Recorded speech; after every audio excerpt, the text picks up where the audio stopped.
there's got to be something about you as a fighter that serves in business or vice versa, right? Like something you're doing in business that serves you as a fighter. One of the beautiful things about a fight under the lights is you find out who someone is in 15 minutes. For the reasons that I'm good in fighting are the same reasons I'm good at owning a business. I'm a grinder, I'm scrappy, and I'm chasing greatness. Welcome to Henderson HQ. This is the podcast where you get all the stories behind the businesses that make our community tick. Don't forget to subscribe to our weekly newsletter. Hey there, Henderson HQ audience. It's Scott Groves here with the Henderson HQ podcast. We're going to interview my new friend, David Goldenberg, who is the business owner of a company called Las Vegas Pool Bros, service a ton of pools here in the Henderson area. And I wanted to have him on because he's an interesting character, built the business by buying it first, even though he didn't know anything about cleaning pools.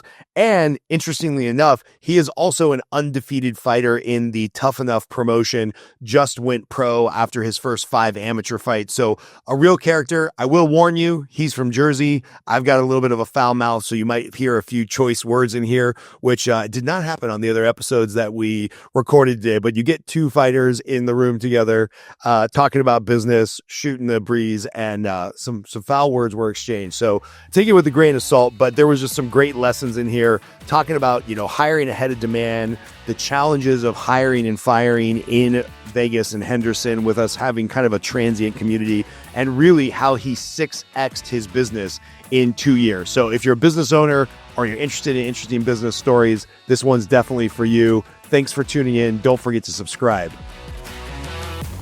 Hey, ladies and gentlemen, Scott Groves with the Henderson HQ here with my new friend, David Goldberg, who is the owner of Las Vegas Pool Bros, which is an interesting growing business. I want to hear all about that. But also, interestingly, we met through a jiu-jitsu connection because while he's building his pool cleaning empire, which is becoming an empire, he's also a professional MMA fighter, 5-0, I think, right now. 5-0 is my amateur career. I've recently turned pro. Okay, 5-0 in the amateur career, going pro, which I don't even understand how you can run a business and fight full time. So tell us about David in Henderson, Las Vegas Pool Bros. Like, give us the Reader's Digest story of you. Sure. Well, that's a Reader's Digest story of me is a little hard to do. So I'm going to start with the business. Okay, let's go. And my whereabouts in there.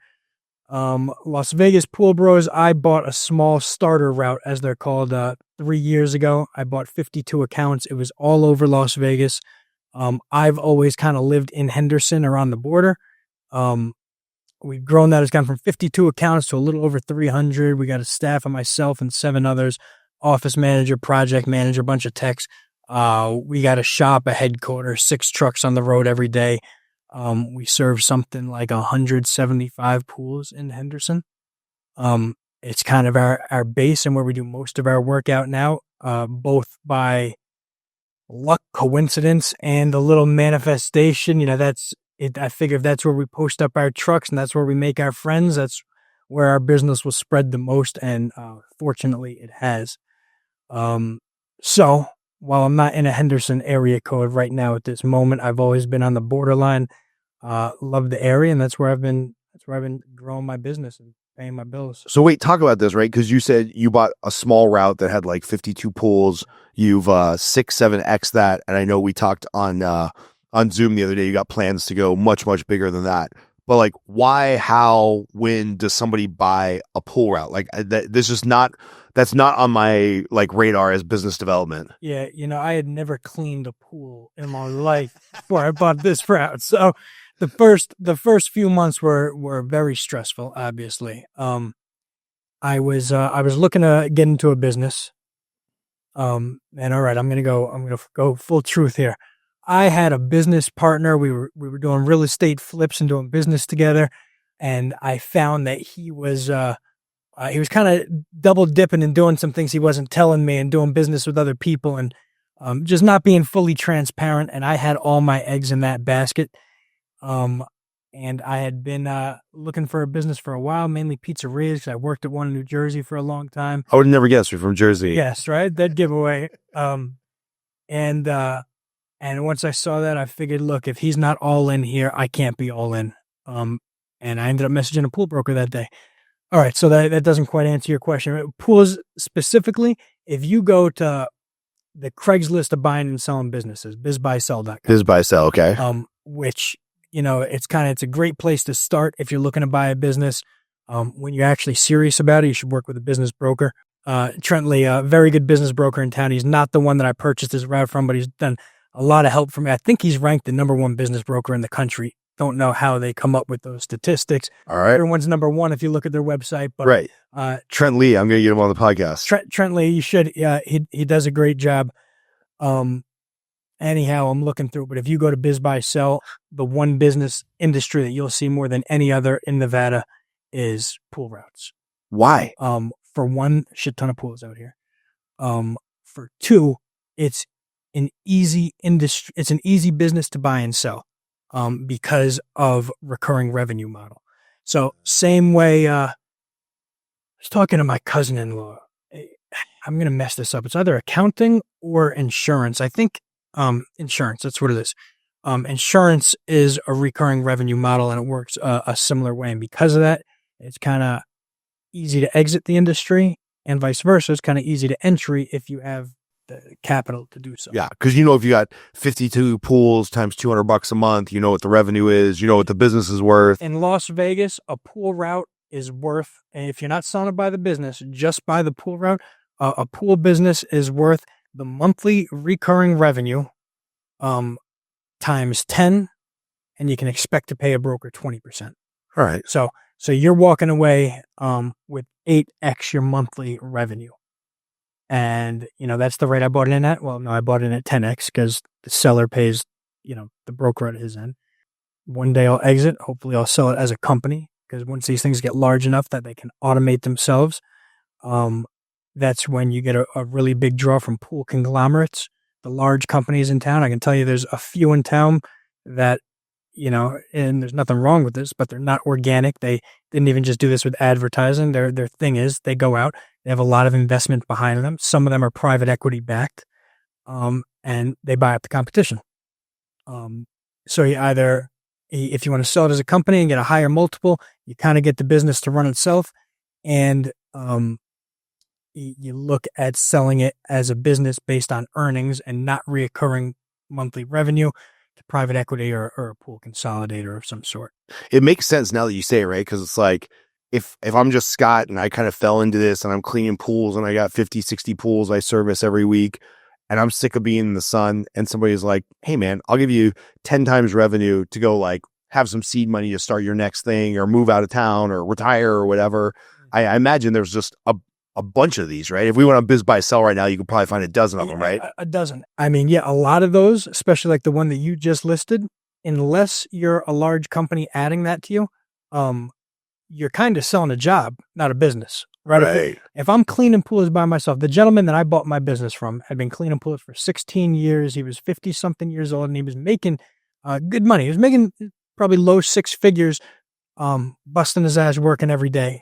And I kind of asked him, why'd you never get a staff underneath you? I think he might have had one part-time guy at the time.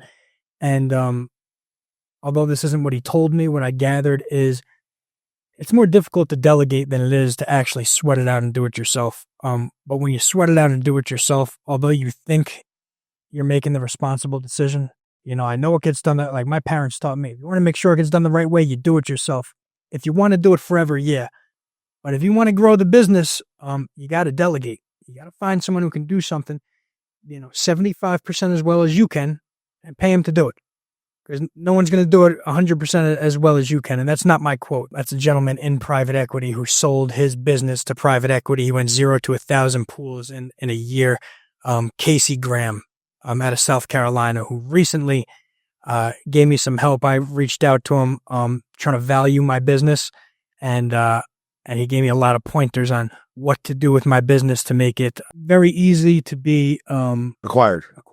And he gave me some great pointers. And at the end of the day, everything that he gives me isn't just to make it easier to be acquiesced. Just kidding, acquired. It also makes it a better business. Yeah. They want to buy better businesses. They don't want a business where the only person who knows the numbers is the owner. Yeah. And that owner is needed, and he's got to be there 40 hours, and he can't be replaced. That's not a business. It's a job. It's a job.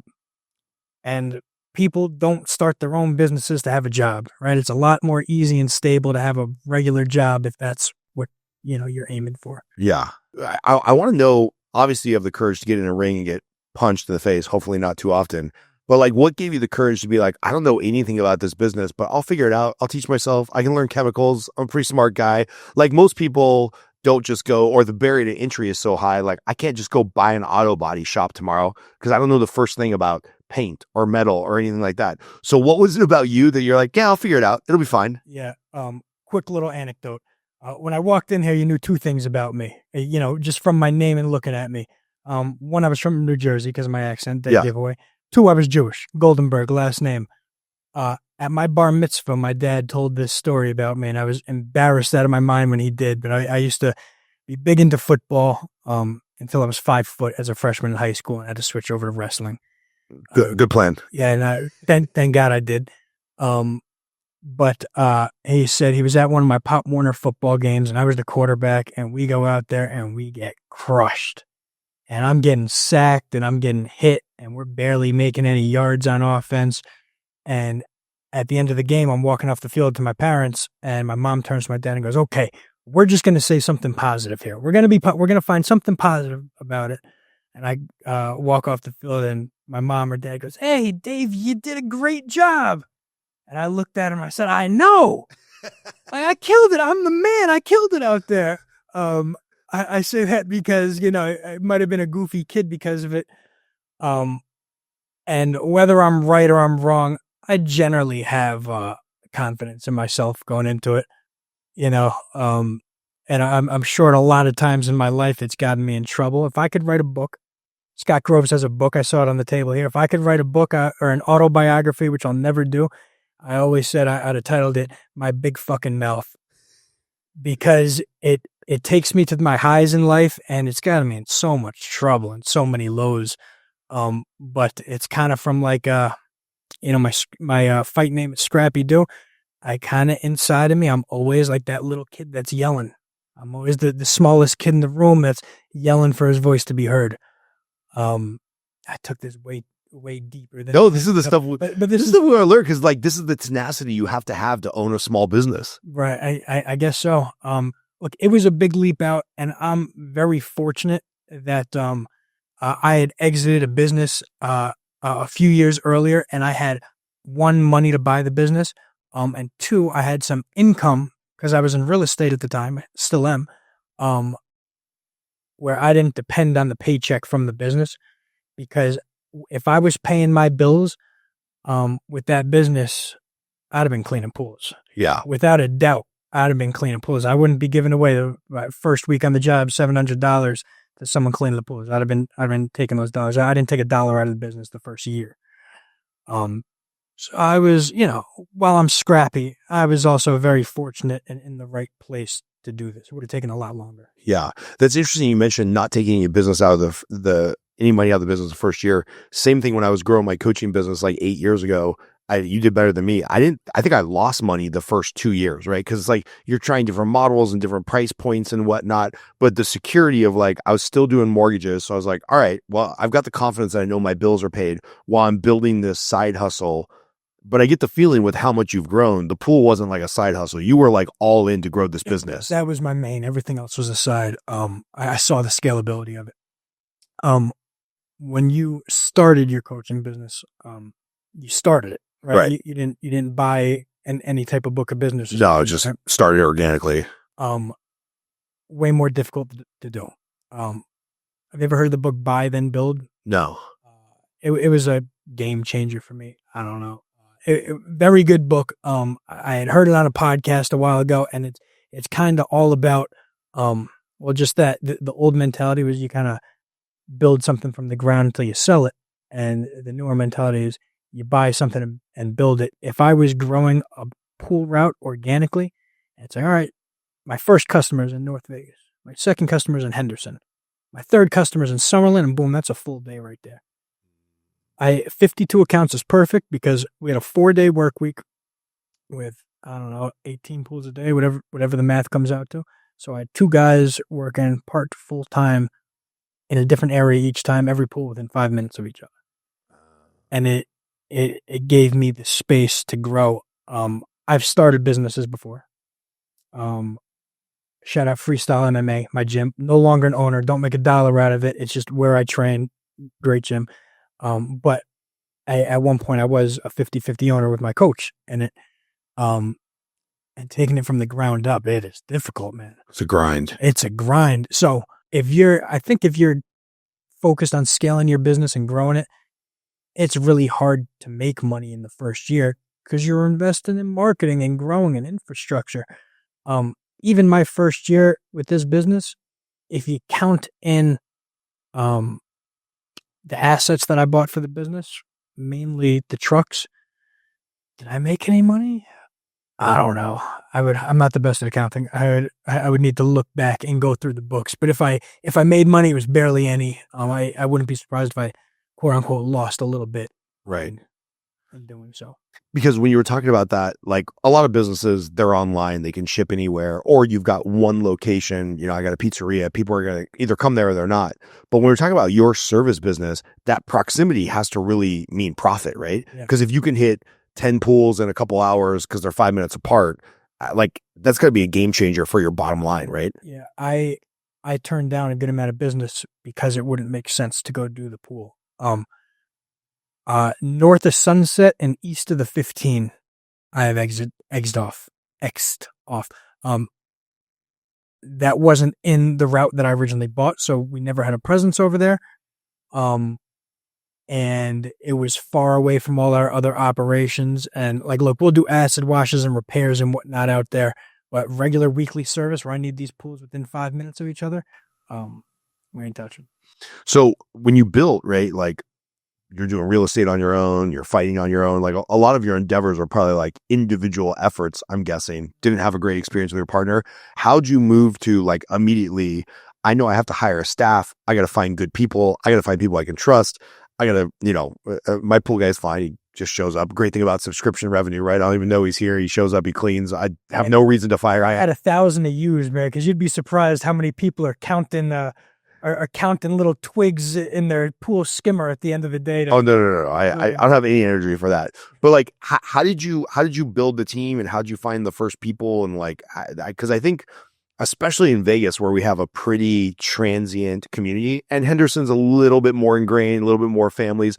But, I talk to business owners all the time, and they're like, oh yeah, my number one problem is staffing, because the turnover here in the entire Las Vegas Valley is huge. You get somebody trained up and they leave, or you get somebody trained up and they get a better job offer or whatnot. So talk a little bit about like those first couple hires and the staffing, because I imagine that's kind of where your money is made, right? Like, yeah. If your guys are yahoos, you're out of business. Out of business. I think you're absolutely right. I think that the vast majority of probably businesses, period, but especially blue collar businesses and especially service-based businesses. Look, I don't sell a product. I mean, I sell a couple products, but our main product is service. You're paying us for our expertise and our time for at least 75% of our revenue. So it's not like, oh, you like this product, you'll buy it from me whether I'm an asshole or not. Right. It's kind of like, no, if the product is the work that my employees are delivering, then my employees are kind of the product, So it's definitely the meat and potatoes of the business, and it's also the most difficult part. There is no shop. I don't get to look at my employees all day. We mainly communicate through text, calls, and FaceTime. They FaceTime me with an issue to show me. It's a lot of my job is answering those technical questions for them. We're having a company meeting tomorrow morning. We should be doing it a lot more often. We'll be doing it at least once a month. It's hard when it's 115 degrees outside. You just want to get out there and get it done. And I've gotten a lot better at the hires. So my first few hires were kind of some of my worst few hires, to be honest with you. I was hiring friends. A lot was from my gym. This is equal, if not more parts, definitely more parts my fault than their fault. It's hard to fire a friend. It's hard to train a friend. It's definitely hard to reprimand a friend. And that makes me less efficient as a business owner. And that kind of, if my job is controlling my staff and I'm not doing well, I'm not doing good at my job. Same reason why my fiance is not my assistant, even though she has tried. I don't know if she's joking or serious, but she was like, just let me do it. No, because I know when we're great, it'd be great, and when we're not, it wouldn't be. Right. But now I make sure anytime I hire someone, I'm interviewing bare minimum 5 people. I guess bare minimum 4, I should say, if I'm being honest here. Even though I interviewed 8 people before making my last hire, and I still make mistakes. When I hired that person, I said, all right, he didn't have a car, which was a little bit of a red flag. Most grown men, have a car. Right. They should. But he seemed like a really hard worker when I met him. And a few things about him I really liked. And said, all right, you start training tomorrow. We provide a truck, so it's not a make or break. I said, all right, my project manager will pick you up tomorrow for training. What's your address? He sends me the address. I look it up. It's a halfway house. Whoa. So which I had to kind of look up what it meant. I thought he told me that he was a veteran and it was some type of military funded housing, whatever. It was a halfway house. I called them. It was for people who had just been released from prison. So obviously I didn't hire them. Because there's a certain level of trust. Like, you're sending somebody onto my property. And my kids are around. And for the record, I had him starting with training, but I was doing a background check on him. Yeah. Simultaneously. I would have found out in the next day or two. But I found this out, and sure enough, he got fired before he got hired. So I'm still learning, but we right now have the best staff we've had.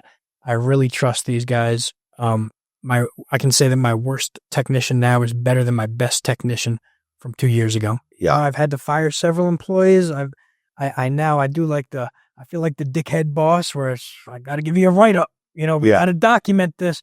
And it's like majority of my life growing up, it's like this freaking square giving me a write up for showing up 10 minutes late to work. I bust my ass for that job. And now I'm on the other side of it. And I also understand why those people did it. For one, there's reasons why people are able or not able to claim unemployment. Right. And the kind of rule of thumb is, look, if you're messing up, if you're not performing your job abilities to the agreed upon terms, showing up on time, whatever's in that employment contract, you're viable to be fired. And if that's the case, generally speaking, if it's documented, you're not allowed to claim unemployment. If you quit or if you get fired because you're not showing up, you're not allowed to claim unemployment. And I've had employees do me dirty before, and I haven't documented it, and I fired them as a result, and then they claimed unemployment. My unemployment rate shot through the roof, and I'm stuck holding the bag because employees of mine, did some non-ethical things. Yeah, I don't think people understand this if they've never been a business owner. It's like, if your employee is making $20 an hour, what they're actually costing you in payroll taxes and unemployment and benefit, they're costing you 1.5 to 2 times that much money. So it's like, yeah, I would love to just give every employee that works for me a huge raise. But I'm like, what you don't understand and what you don't see as the business owner in the back end, your $20 an hour is costing me $38 an hour. And that's just the reality of business. Like, there's only so many cents in a dollar when we're trying to balance revenue and profit and whatnot. So what other, becoming a business owner who now employs several people, what have been some big realizations for you, or what's been some big surprises? And I think a lot of pool people, a lot of service industry people will tell you this, you ain't charging enough, because you come in, like you said, all those costs involved with paying an employee, a lot of those you don't have on day one, because most companies on day one, they're not paying workers' comp and they're not fully insured. And maybe you're paying your employee under the table, or you're paying them as 1099. And so all these costs that eventually are going to add up and be that extra 50 to 100% on his paycheck, you don't have on day one. So you think, oh, I can make money by charging this and get a whole bunch of business. But eventually and inevitably, if you want to grow, you're going to have to check those boxes. Damn sure if you want to sell to private equity. They take, if you go to private equity today and you say, hey, look, my business is earning $200,000 a year. The multiple on earnings for this industry standard at this size is 3. What did I say, 200,000? So we're making 200,000. You multiply that by 3, we're worth 600,000. The first thing that private equity company is going to do is they're going to take a look at your profit and loss sheet, and they're going to see, okay, what other expenses would we have to have for this business. Okay, he doesn't have commercial insurance. That's $500 a month. Add that $500 on. Oh, he's not paying workers' comp. That's $150 a month. Add that on. And they'll add that back on and they'll say, no, you thought you were making this. You're actually making this much and you're cutting all these corners. So you thought you were making 200 grand a year. We think you're making 125. We'll give you 375 for it based on that 3 times multiple. So one of the first realizations I made was, you got to set prices that are sustainable, not just for now, but in years to come. I know everyone's watching the news and it's a broken record right now. Inflation and CPI reports and the price, everything going up. We also feel it out here. But nobody feels that more than a business owner. Everyone else is thinking like, oh, I wish I would get a raise, a gallon of milk's higher. With us, we're making less money and things are costing us more to buy and our employees want a raise. And it doesn't matter how much inflation is going up. No customer ever hears that inflation is going up on their service that they're buying. Yeah. And their answer is going to be, even though I did have one guy, Rome, my boy, he also comes out to my fights and gives me advice, Taekwondo black belt. But nobody besides Roman is ever going to say to you, man, I thought I wasn't paying enough. Yeah, absolutely. And that was his exact response when I upped this bill this past year. Yeah. It is funny to me that the same people, and I don't fall into this category, I spend money like a drunken sailor. My wife's been trying to reel that in for 11 years. But it is funny that people that will go blow $500 on cocktails on the strip, but somebody that's servicing them at a very high level, they're like, wait, you're raising your prices $5? Yeah. It's like, all right, well, drink one less iced tea a month at Starbucks. Like you're gonna be okay. But it's very weird how people treat service industries like, I want the best product and I want them here on time and I want the cheapest price and I want it done fast and I want you to be on call in case, we're having a Sunday pool and the filter breaks or something. It's like, you can't have it fast, good, and cheap. Like pick 2 of the 3. 100%. So let me ask you, what is your, I don't want to back you into a corner here. What's your main? My main? Your main business. It's all coaching, business coaching, okay. Loan officers. So, completely night and day industries and business between myself and yours. One thing that I've learned, and I bet it's probably a little true for your industry, although, maybe not as applicable, because I got to deal with a lot of faces. By that, you may be paying $150 a month for your pool, but that's not what the owner's netting off of that. Right. He's netting way less. So I got to see, I have 300 something clients. Then we do a lot of other work on top of that. Not every client or customer is worth having. No. Yeah. Every client that's ever asked me for a discount drops out in 6 months because they're not willing to do the work. It's like, I'm your coach, but I can't throw the punch. Like you got to pick up the phone, man. And every time I get asked for a discount, that person lasts less than 6 months. I just had a new client that I got, and he is loaded. I don't want to say 100 millionaire, but definitely more than just regular millionaire. And I happen to know he has several houses. He's buying this nice house, with a pool. He's not going to rent it out. He's not going to live there. He lives in Beverly Hills. This is just his Vegas house, whatever. And he shows up, he's got the Gucci buckle on it. He just looks to a T. And, I set him up. I don't charge more cause he's, rich. I don't charge less because of it. We charge what we charge and we do very little negotiating from there. And then he needed a few repairs on his system. He sends me videos of it. I get back to him. It was $260. And I hope he's not listening to this podcast. It was $260, and he has his property manager reach out to me, call me up on a weekend, and I'm talking to him, and hey, he wants to know if you can do it for $230. And it's like, of course we could. And my fiance was sitting right next to me, and I was just honest, relatively honest with him. I said, look, man, we charge what we charge. This guy's in real estate, and I said, look, I'm in real estate as well. I negotiate all day with that. With this industry, with this business, we don't have high margins. We set our price. It is what it is. If you'd like to shop around, you're more than welcome to. Everyone's going to be within $40, $50. Right. I didn't drop the price for them. They end up going with it anyhow. But my fiance says to me, she goes, "Didn't you say it was a nice pool and didn't look like that much trouble?" And I said, "Yeah." She goes, "Why didn't you drop the $30 for him?" And I said, "Because if he is asking for $30 off on day one, Yeah. It's never going to end. it's never going to end. And I don't really want that customer." Right. With that said, he is still a customer of mine. They paid the $260. Hopefully he just goes about his life and forgets about us, and we take great care of his pool, and there's no issues. Knock on wood. I happen to know a little better by now. It's people don't negotiate because they want to save $5. Most of the time, people negotiate because they want to feel better about the purchase and not feel like they're getting ripped off. Yeah, they want to win, right? They want to win. It's so funny because on the real estate side, I spent 25 years before I finally exited the mortgage business and went all in on coaching. And I mean, we'd be talking about $2 million property and just so much frustration and whatnot.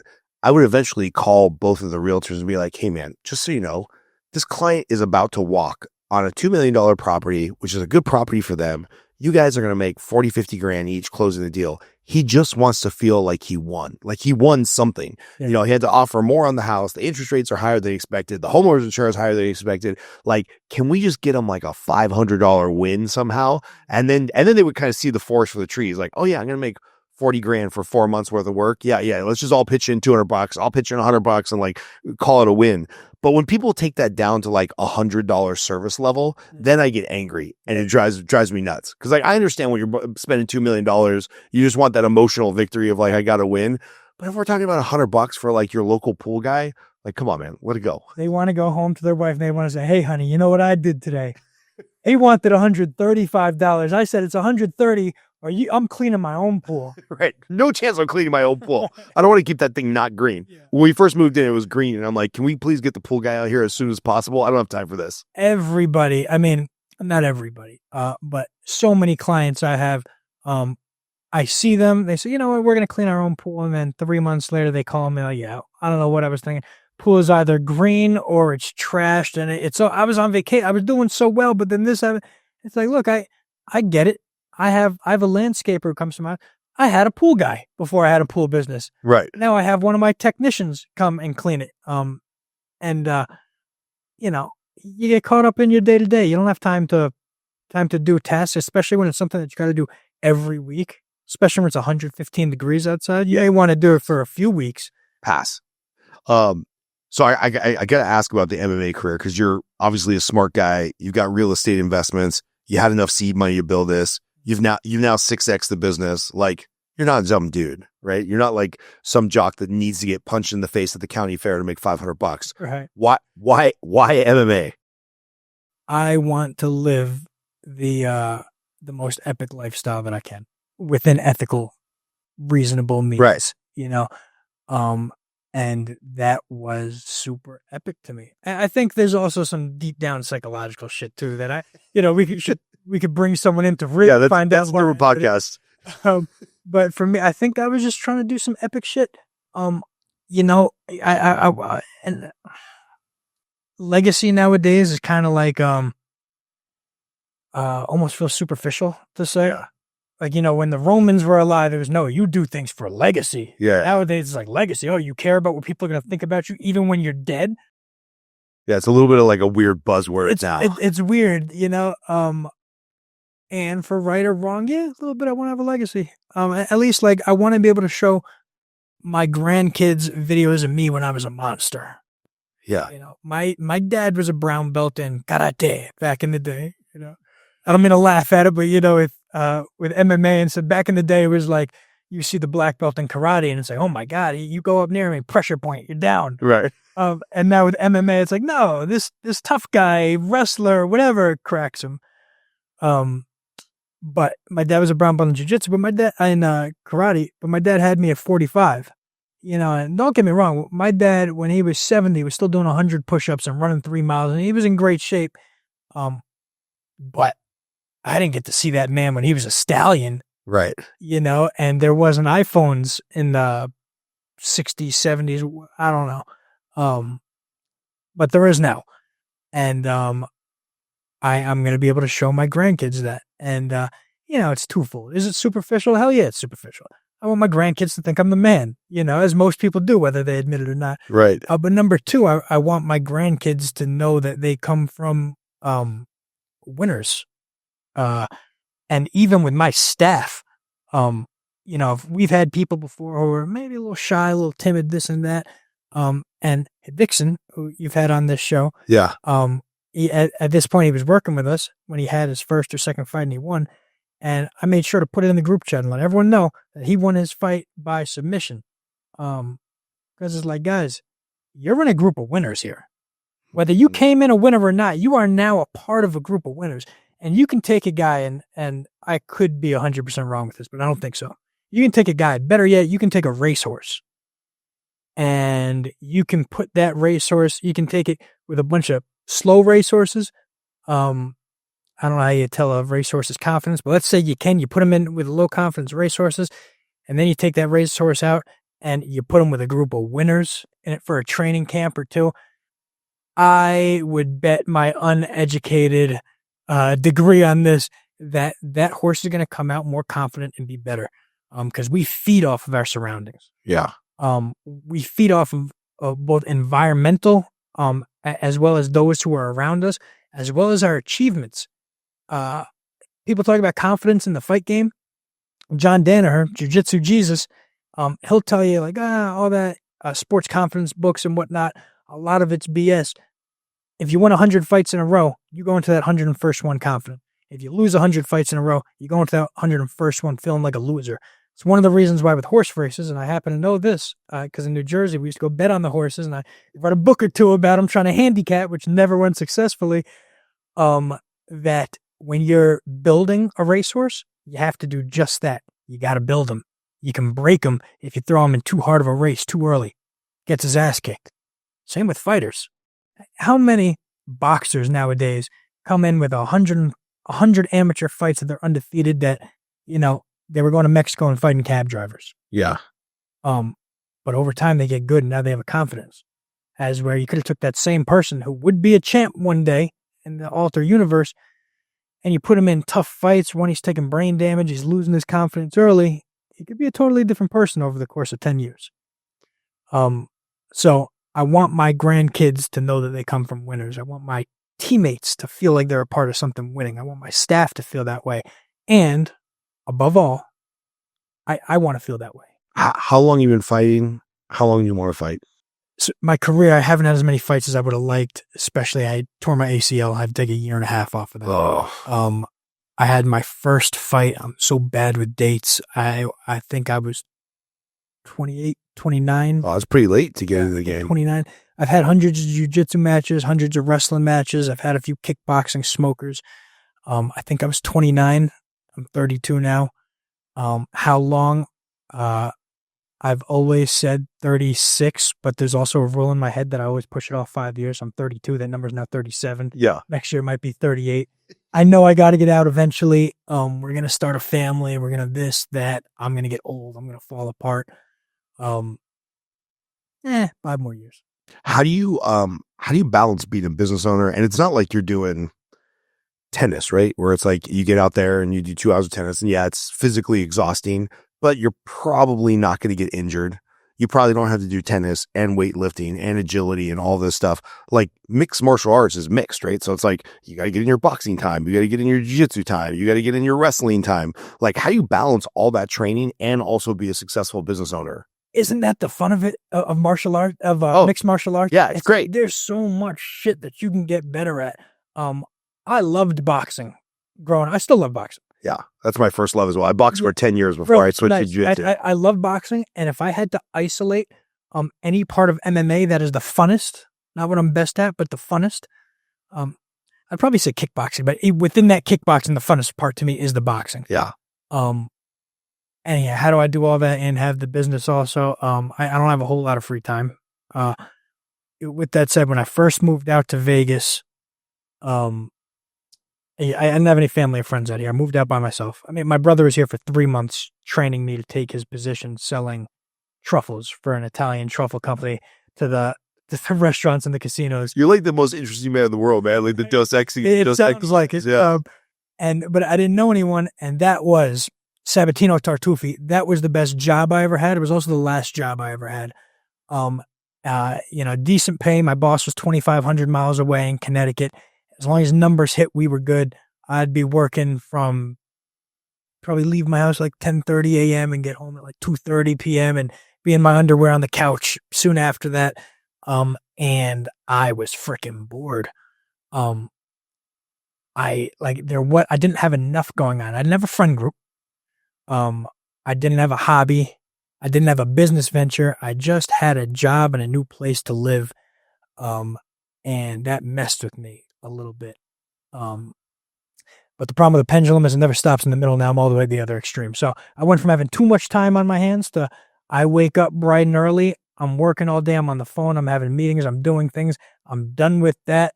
I shower my work stench off me. And then I go to practice for 2.5 hours and I come home and then I shower that stench off me. And then I'm so exhausted. I eat my meal with my fiance and then I fall asleep on the couch within 60 minutes. She wakes me up and we go up and go to bed. So I'm busy, man, but it's better to be busy than bored.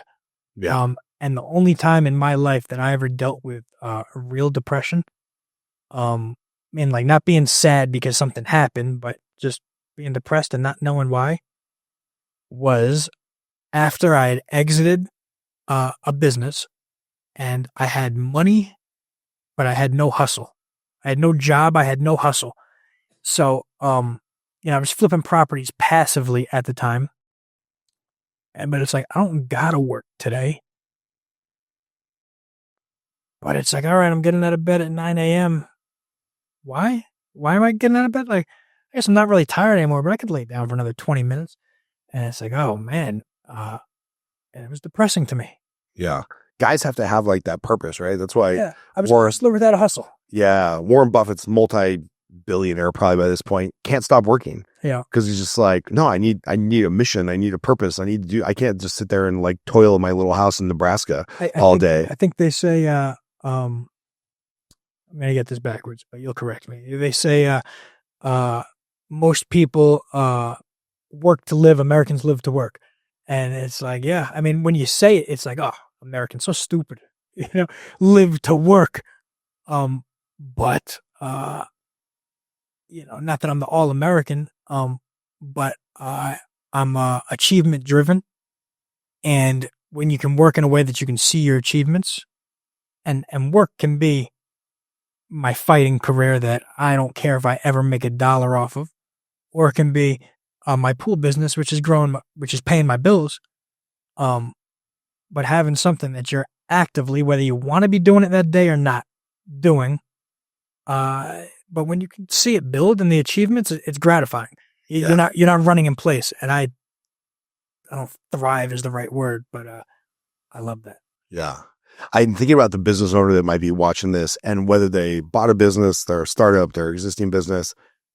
Everybody would like to 6X their business in, what'd you do this in? Year or two? 2 years? 23, 24. Yeah. Yeah. So 2 years, you 6X the business. Some of that's organic, some of that's whatever. But talk a little bit about that journey of like 6Xing your business. Because I know every restaurant would love to have 6 times as many people in their slow times. Anybody who sells anything would like to sell 6 times as much of it. I had years in the mortgage business where I made $18,000 in 2008. And I've had years where I've made a lot of money. And it seemed like I was working just as hard in both years, right? So like, why not make more for the amount of work? So can you talk a little bit about that journey of like, what did you do marketing wise, structurally wise, team wise? What did you do to 6X the business route? And I know you got plans to do that again. So one day you can sell to private equity, but how'd you do it? First off, I love that you just said that you worked just as hard making 18 versus making whatever. Because it's true. If you're a business owner, chances are you're going to bust your ass this year. And it may be a good year, it may not be. And a lot of that's up to you, but not all of it is. Look, I think focusing on the bigger picture, and I oftentimes get stuck, albeit it never tends to be too long. I'm a very like ADD type A type of person. I get bored. So anytime I get to where I think I want it to be, I want to be somewhere else. One thing that I can rather confidently say about myself, I'm not the person that I want to be, but I'm kind of the person I wanted to be like 7 years ago. Yeah. You know, like Say that again. That's so good. I'm not who I want to be today, but I am now who I used to want to be. I mean, look, if you go back to high school, Davey G, and you said, look, you own your own business, you pay your own bills, you're not loaded, but you don't worry about money. And you're also a professional mixed martial arts fighter. I'd have said, hell yeah. Like that's all I was the short high schooler. All I wanted to be was self-sufficient and a tough guy. Yeah. That was it. I got it. And got it. But now I'm a little more, sophisticated in my outlook, and I'm looking at other things. And I'm like, wow, I'm really not even close. It's so funny. I got this tattoo on my arm, becoming, because like, I want to always be thinking about that, like becoming a better version. And I kind of say what you say in a different way, where is if 21-year-old Scott met 46-year-old Scott, and I complained to a younger version of myself, I would beat my own ass. Yeah. Because it's just like, I've got it. Like I've accomplished so much of what I wanted to. And now the horizon just gets bigger, and I want to do more, and I want to help more people, and I want to serve more like groups of people. But man, if I was complaining to the 21-year-old version of myself who got out of the army and made $15,000 in 2000, I would kick my own ass. Yeah, for sure. That reminds me of like loading. Yeah. You're on the internet and something needs to load, and it's almost like you're not done yet. You're still becoming, still loading, still on the journey, and whatever. It's cliche, but like life's a journey, not a destination. But it is. Right. You're never there. I don't think if you're, at least for me, if I'm ever really where I want to be, it's like, am I really there? Like if I am where I want to be, but I always want to be like driven to do something, then I'm not there. If I have nothing to drive to do, then I'm not where I want to be. And if I got to drive somewhere to do it, then I'm not there either. So I think I'm in a loop. Right. And I don't think anyone should take my advice, because clearly I'm never going to be satisfied. Yeah, that's the danger, right? But tell us some of like the tactical stuff you did. Yeah. Whatever, whether it was marketing, or did you buy other routes, or like what did you do to grow? No, I haven't bought any other routes. It's not off the table. However, when you compare that to what it costs you to pick up new accounts, obviously organically is the cheapest, but even through paid advertising, it generally doesn't make sense. Now for these private equity companies who come in, it makes sense because they can do it quickly, and then they can sell it at a higher multiple in a few years. Yeah, just rolling it up. These private equity companies, I think, and I'm fortunate. One of my best friends works on Wall Street and he analyzes deals for mergers and acquisitions, and has one of those jobs where he can explain to you for 30 minutes what he does, and you don't know what he does. That's what he gets paid really well for it. He gets paid really well, yet always complains about money. He sees private equity deals come across his table, and he's the one that's brought it up to me and sparked the interest that I went and looked into resources for. But I haven't acquired any. I have paid for advertising. I've used Google. I've used Yelp. Rather unsophisticatedly, if that's a word. I think that's a word. Unsophisticatedly. Yelp has worked best for me. I don't think I was doing Google and SEO to the best of its abilities. Yelp has been less effective for me as of recent, which is odd. It seems like the more money I put into it, the less I get out, even though I now have better ratings. And, it's, if I was a conspiracy theorist, I would think that they're doing something there. I just teamed up with a marketing agency, but honestly, most of that growth was through advertising, through referrals, through telling my staff, hey, look, if you get a new client, or if you get the lead that leads to a new client, I'll give you $50. A referral program for my clients, which can be, iffy. They give you someone that someone stays on for a month, or they give you someone that someone's a shitty customer, doesn't pay their bill, and then you're stuck holding the bag, paying them out. Always making the investment into the business before it was needed. And that's a good takeaway. And I think when I say that I get stuck, it's because I'm doing the opposite. It's like, once I finally started making good money off the business, it was like, all right, can I finally start making some money? Like, the money's finally coming in. I've reinvested everything. I'm now happy. I can live off this money. Can I finally take my foot off the gas, not buy the extra truck, take my foot off of advertising and marketing, and not need to hire someone new, and just kind of chill out and run the business and make some money? And then like 2 weeks later, I'm like, oh shit, what am I doing? I'm wasting this opportunity. I'm acting like Joe the plumber over here, and I'm 32 and I want to take over the world. And I kind of go back into it. But what I was really good at the first year or two was buying the truck before I needed the truck, because I knew I was going to grow into those shoes. Hiring the employee before I had a full route for him. And if I'm stuck paying him to ride along with someone or to clean the shop or to this or that or to help me, look, I laid down turf in my backyard with employees that were on the clock because I didn't have enough work to go around. I laid down, we epoxied my floor, and we learned a new trade in doing it that we've offered to customers. We painted my pool. We did every bell and whistle on the pool because it's like, look, you hire someone, yeah, all right, it sucks. You got to pay money. But what really sucks even more is you are now responsible for this man or woman making enough money, young or old, making enough money that they can pay their bills and feed their family. And that's a heavy, burden to wear. All of a sudden it's like business isn't coming in. I'm making less money. I have to cut his hours. He's got 2 kids. We're the same age. He was at my house drinking with me this weekend.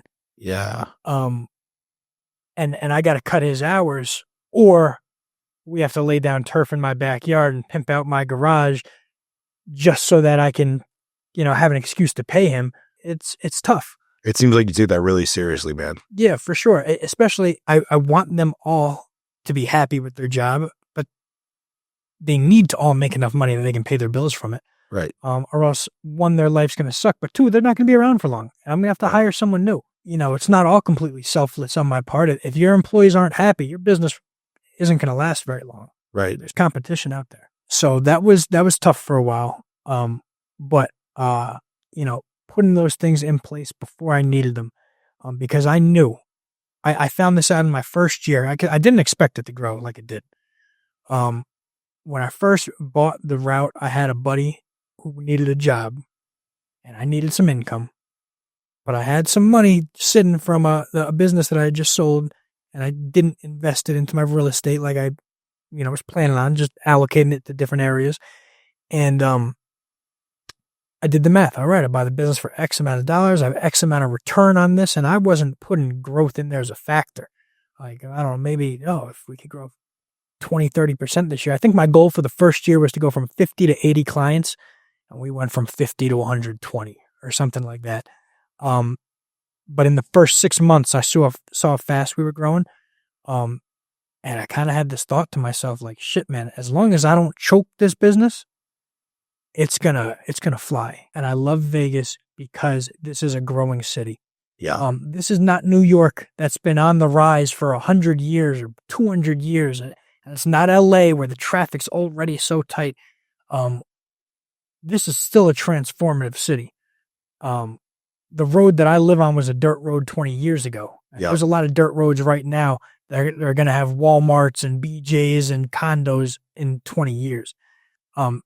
And being here now, we all have a big opportunity.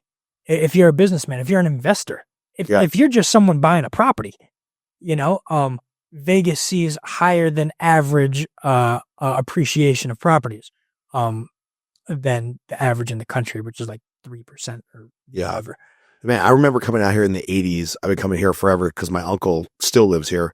One of the family members I'm still really close with. And I remember driving from his house, which was, just off the strip, out to Hoover Dam. It felt like forever because it was like dirt roads and whatnot. I'm like, oh, now I live on one of those dirt roads that we used to take his boat out to. And I think the city's just still growing and they're backfilling population and density and whatnot. So have you heard about this new pool law thing where like you can't build a certain size pool? Is that going to affect you? Do you think fewer houses will be built with pools, or will it actually be better for you because now you have smaller pools to clean? Smaller pools.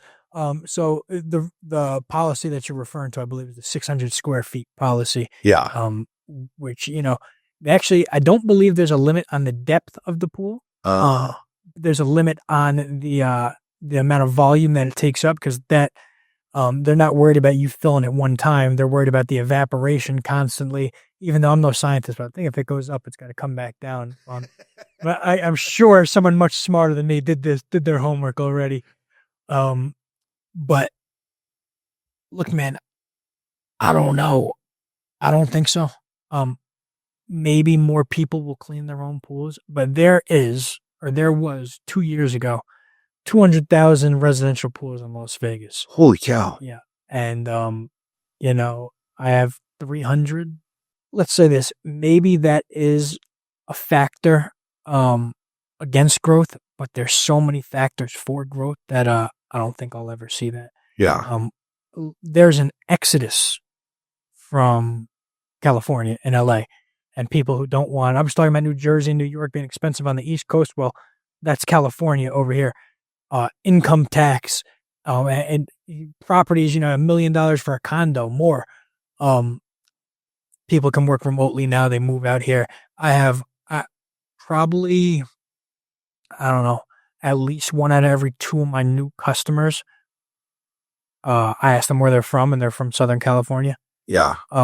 It's a lot of money coming into Las Vegas. It's great for people in the real estate industry. But really a rising tide raises all boats. Yeah. Something like that. Yeah. But you're bringing all these out of towners in, and it's helping mom and pop out here. Right. That's right. for sure. Where do you see the growth going from here, right? Because like you said, if I could pick up 20 pools 2 years ago, now you're at 300. Like, does it start to grow exponentially because you just have more presence, more people out in the field? Like, could you see going from 300 to 1,000 in the next 2 years? Or is it kind of like you think it's going to be more slow, steady, 10, 20% growth? Like, what do you have on your radar? Phenomenal question, because I ask myself this all the time. Because in theory, yeah, look, if I could grow 100 customers in my first year when I had 50 clients, I'm 6x'd. Carry the zero. I should be growing 600 customers a year now if I don't choke the business. I'm not getting the same return on my advertising dollar that I used to. We're definitely growing faster now, but that percent hasn't carried over completely. We just got off of, we just stopped paying for advertising on Yelp. I just hired a marketing agency. We're doing a little bit more sophisticated marketing, definitely paying more for it. And we'll see what that brings in. Will we get to 1,000 in 2 years? Probably not. My goal is to reach 1,000 in 4 to 5 years. Love it. And if it could happen sooner than that, great. I'm not going to choke it. I also, one day I was on a plane going back to New Jersey, and this is where I get my best work done on planes. At least thinking and whatnot. I'm writing. No distractions. I try to, and I don't do this nearly enough, but I fill up journals with notes from psychology, fighting, philosophy. I watch a lot of tape on fights and take notes, and write a lot of business strategy and exit plans and whatnot. And this was a couple of years ago, and I'm on there. I'm saying, what do I want for my business? Well, I want my business to be the best business possible. All right, well, define best business. It's like, okay, it's got to make money, and it's got to pay my bills. It's got to be comfortable too. I don't want to have a super stressful life. I want to be moving and active, but if it's stressful, I don't want it. I'd rather make a little less money. And I listed about 5 bulletin points, and are we 100% on any of them? No, probably never be 100%, but we're working towards them. And I say this because I could probably get to 1,000 a little quicker if I sacrificed on a few of those bulletin points. But I'm just not willing to. Yeah. So yeah, the goal is 1,000 is the number in the back of my head. The first number was 100.